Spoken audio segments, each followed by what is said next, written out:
अस्सलाम वालेकुम। आज के लेक्चर के अंदर हम देखेंगे कि टेक्स्ट मास्किंग इफेक्ट किस तरह फोटोशॉप के अंदर क्रिएट किया जाता है। तो सबसे पहले मैं दिखाऊंगी अल्टीमेटली आज हमने बनाना क्या है। तो this is the output that we are going to create today. ये बेसिकली एक टाइपोग्राफी पोस्टर है जिसके अंदर हमने टेक्स्ट को इन्वॉल्व किया हुआ है। और ये जो आप बोल्ड के अंदर एक इमेज देख रहे हैं ये किस तरह क्रिएट की जाती है और ये जो इमेज का ट्रीटमेंट है, इसका बैकग्राउंड कैसे रिमूव किया, ये सारी चीजें आज के लेक्चर के अंदर हम देखते हैं। तो आइए स्टार्ट करते हैं विद द बेसिक इमेज। और इसको सबसे पहला स्टेप हमारा क्या होगा कि हम लोग डबल क्लिक करके रिमूव करें ये जो लॉक इसके ऊपर लगा है ताकि हम इसके ऊपर प्रोसेसिंग स्टार्ट की जा सके। तो फर्स्ट स्टेप है हमारा सिलेक्शन। तो हमारे पास बहुत सारे टूल्स हैं सिलेक्शन के लिए। जो मैं चूज करने लगी हूँ that is object selection tool. तो सेलेक्ट करें अपना ऑब्जेक्ट। तो फोटोशॉप ऑटोमेटिकली इसको अपनी तरफ से एक सिलेक्शन क्रिएट कर देता है।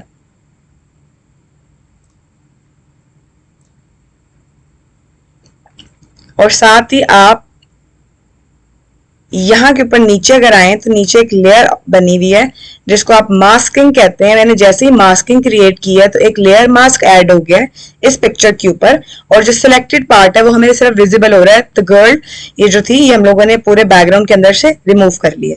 अब हम इसके अंदर राइट क्लिक करें और चेक करें सिलेक्टेड मास्क के थ्रू कि क्या सारी चीजें और सही तरीके से रिवाइन हो गई हैं या नहीं। This is something that we are going to cross check सिर्फ।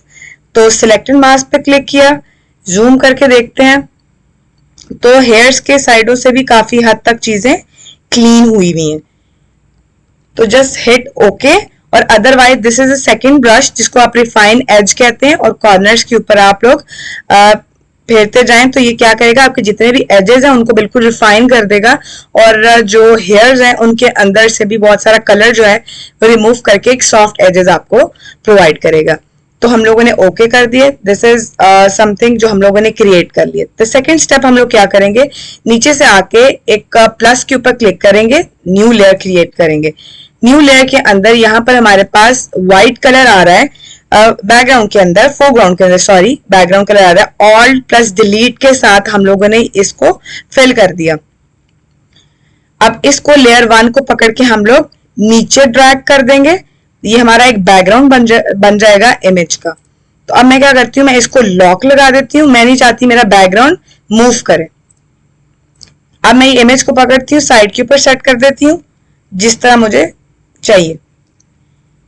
एक काम और करेंगे कि मैंने जो ये यहाँ पे एक लेयर मास्क बनाया है मैं इसकी एक कॉपी जनरेट कर रही हूँ और कॉपी को मैं बैकअप के नाम से सेव कर रही हूँ कि अगर कोई इशू आता है तो मेरे पास एक बैकअप फाइल हो जो कि मौजूद रहे कभी भी मुझे कुछ भी करने के लिए। इससे पहले कि ऊपर वाली फाइल के अंदर मैं बहुत सारा काम कर चुकी हूँ और वो करप्ट हो जाए या मैं कहती हूँ कि मैं बहुत ज्यादा काम कर चुकी हूँ, मुझे वापस सिर्फ अपनी इमेज चाहिए, उस पर कोई भी इफेक्ट नहीं चाहिए जो मैंने बैकग्राउंड रिमूव करके रखी थी। तो उस सूरत के लिए मैंने एक इमेज इस पूरी फाइल को इस लेयर को कॉपी करके बैकग्राउंड के बिल्कुल नीचे रख दिया और फिर वाकई मैं इसको लॉक लगा के ऑफ करने लगी ताकि इसको मैं चेंज ना कर सकूं। अब इस लेयर के ऊपर आ जाएं और हम यहां से आके सबसे पहले टेक्स्ट लेयर को क्लिक करते हैं।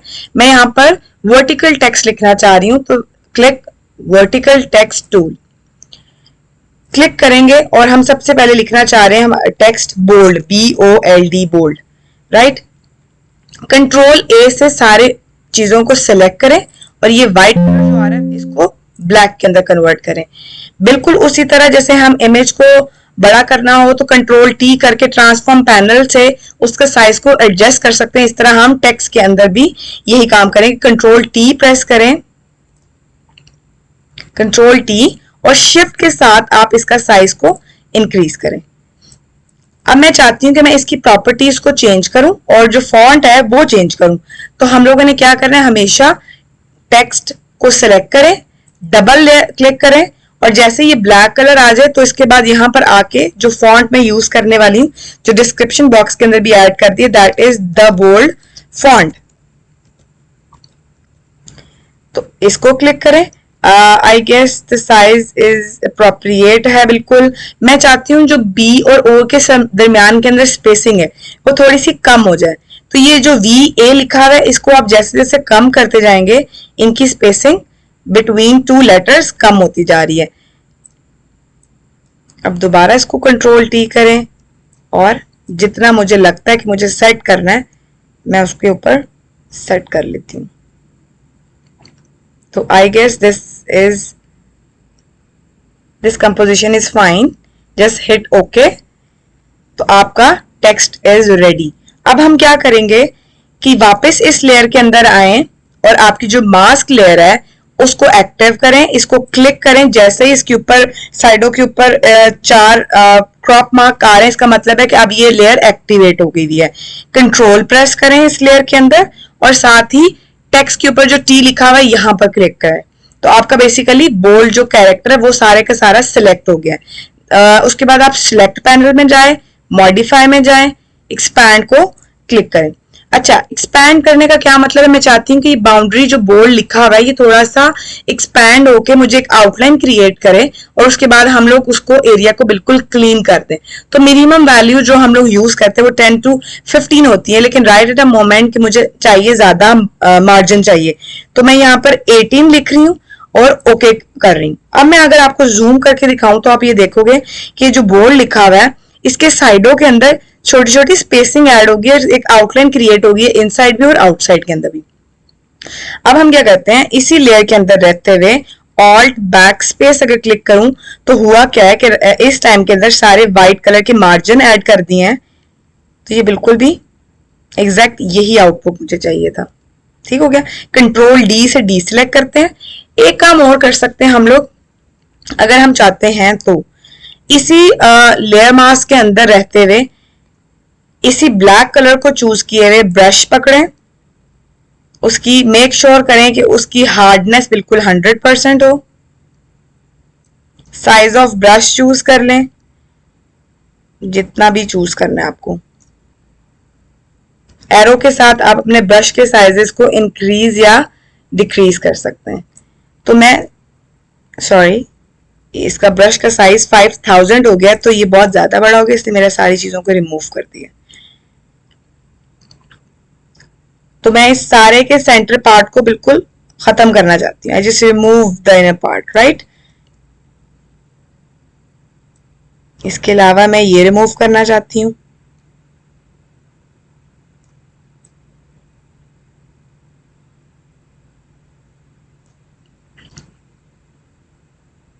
अब जैसे ही आपने इसको डन कर लिया, वापस मूव टूल के अंदर क्लिक करें तो ये बेसिक चीज हमारी बिल्कुल रेडी हो गई है।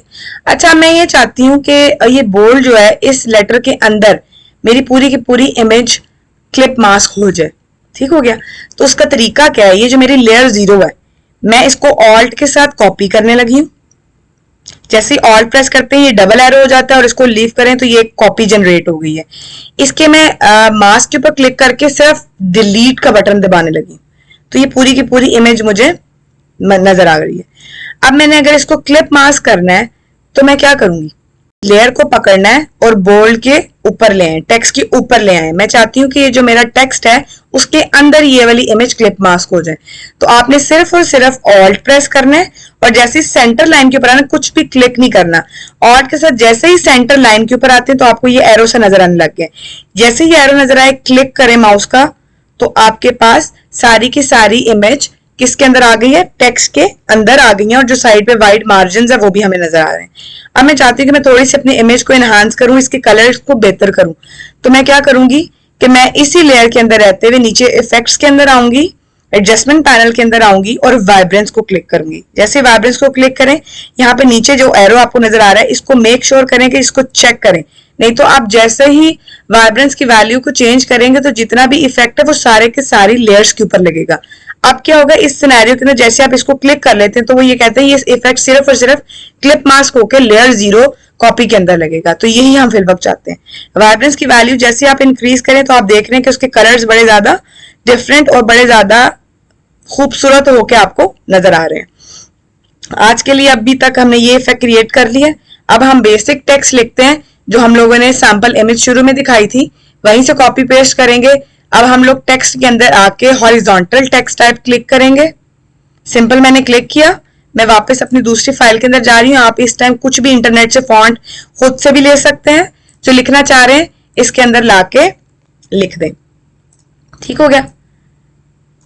दोबारा से टेक्स्ट को सिलेक्ट करें, सिंगल क्लिक करें और मैं वापस इस लेयर के अंदर आ रही हूँ और कंट्रोल ए से मैं सारे टेक्स्ट को कॉपी कर रही हूँ और इसके अंदर आके दोबारा से टेक्स्ट के अंदर रहते हुए इसको डबल क्लिक करूं तो ये इसको डिलीट किया और कंट्रोल वी से मैंने इसको कॉपी पेस्ट कर दिया।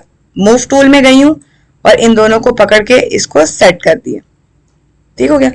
मैं एक और काम करने लगी हूं। मैं ये जो हु आई एम दोनों लेयर्स को सिलेक्ट करके शिफ्ट के साथ कंट्रोल जी करने लगी हूं जो कि ग्रुप बना रहा है। जैसे ये ग्रुप बन गया मैं थोड़ी देर के लिए ऑटो सिलेक्ट को डी सिलेक्ट कर रही हूँ। यहाँ पे ग्रुप 1 सिलेक्ट हुआ है और मैं इसको कंट्रोल टी के साथ सिलेक्ट करके जैसे नीचे आती हूँ तो ये मुझे रोटेट का ऑप्शन दे रहा है। मैं शिफ्ट प्रेस कर रही हूँ ताकि मुझे एग्जैक्ट 90 डिग्रीज के ऊपर आ जाए। इसके बाद इसको पकड़ा, इसकी डायमेंशंस, इसकी जो भी कंपोजिशन सेट करनी है यहाँ पे मुझे लग रहा है बिल्कुल ठीक है। एंटर प्रेस करें। वापस मैं ऑटो सिलेक्ट को ऑन करने लगी हूँ और मैं इन दोनों को सिलेक्ट करके कंट्रोल टी करने लगी हूँ और जहां पे मुझे लग रहा है इसको होना चाहिए यहाँ पे मैंने एंटर प्रेस कर दिया। मुझे लग रहा है कि दोबारा से ग्रुप नंबर 1 को जो हमारा टेक्स्ट का है इसको थोड़ा सा चेंज होने की जरूरत है। हम लोगों ने इसको सेट कर लिया। तो ये बेसिकली हमने एक आउटपुट क्रिएट किया है जो हमने दिखाया था एग्जैक्टली वैसी ही चीज क्रिएट की है। इससे hundreds types of different masking effect create किया जा सकता है टेक्स्ट के अंदर। बस कोशिश ये करनी है आपने बेहतर तरीके से टाइपोग्राफी करनी है और बेहतर इमेजेस को यूज करके अच्छे से अच्छा टाइपोग्राफी पोस्टर्स बनाने हैं। तो होप सो आपको आज का लेक्चर समझ आ गया होगा। Thank you.